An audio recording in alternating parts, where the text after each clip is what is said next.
Respon tanaman jika kekurangan air di musim kemarau melibatkan berbagai perubahan fisiologis dan morfologis untuk bertahan hidup. Berikut adalah beberapa respon utamanya. Respon tanaman jika kekurangan air melibatkan berbagai perubahan fisiologis dan morfologis untuk bertahan hidup. Berikut adalah beberapa respon utamanya. Pertama, menutup stomata. Tanaman menutup pori-pori di daun stomata untuk mengurangi penguapan air, meskipun ini juga menghambat proses fotosintesis, yang menyebabkan tanaman berhenti untuk tumbuh dan produktif. Kedua, menggugurkan daun. Beberapa tanaman akan menggugurkan daun untuk mengurangi luas permukaan yang menguapkan air. Ketiga, melambatnya pertumbuhan.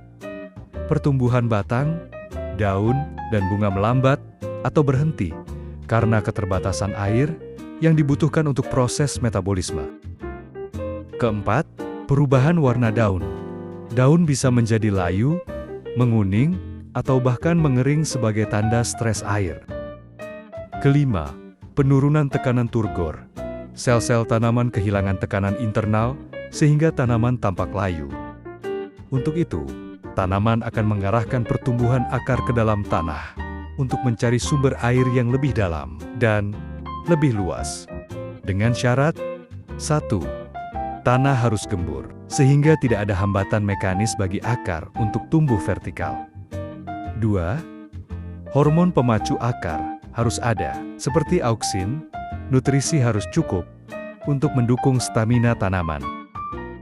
Tanaman kekurangan air tidak selalu disebabkan oleh tidak ada hujan atau tidak disiram.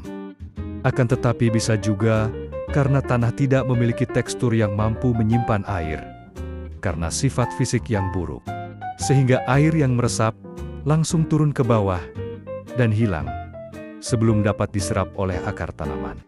Inilah salah satu penyebab mengapa produktivitas lahan pertanian kita rendah dan biaya usaha tani menjadi tinggi, sehingga produk-produk pertanian negara kita kurang dapat bersaing dengan negara-negara lain. Upaya untuk menggemburkan tanah memang sudah diupayakan dengan mekanisasi, seperti penggunaan traktor secara meluas. Tetapi, karena kedalaman gembur yang dapat dicapai hanya sebatas mata bajak, sekitar 30 cm, sedang akar tanaman, seperti jagung, dapat tumbuh ke bawah sampai dengan 3 meter. Sehingga potensi air yang bisa didapatkan menjadi lebih kecil di saat sangat dibutuhkan, terutama mendekati umur reproduksi. Itu bisa kita lihat pada jagung yang subur di saat fase pertumbuhan. Akan tetapi, tidak diikuti oleh hasil panennya, baik kuantitas maupun kualitasnya. Pada beberapa pertemuan dengan sedulur tani, saya sampaikan bahwa telah hadir pupuk hayati, puca madu dan bioratu, yang berbahan aktif mikroba dengan vitalitas yang tinggi, di mana puca madu dan bioratu bermanfaat untuk 1.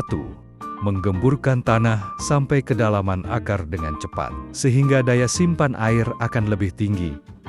2. Membentuk hormon pemacu pertumbuhan akar. 3. Mengandung bahan aktif jamur mikorrhiza yang akan bersimbiosis dengan tanaman untuk mendapatkan air dari tempat yang jauh dari jangkauan akar, sehingga berpotensi lebih besar untuk mendapatkan air. Maka, dengan aplikasi puca madu dan bioratu, maka tanaman akan lebih tahan dari kekurangan air. Semoga penjelasan saya ini bermanfaat bagi sedulur tani semua. Assalamualaikum warahmatullahi wabarakatuh. Terima kasih.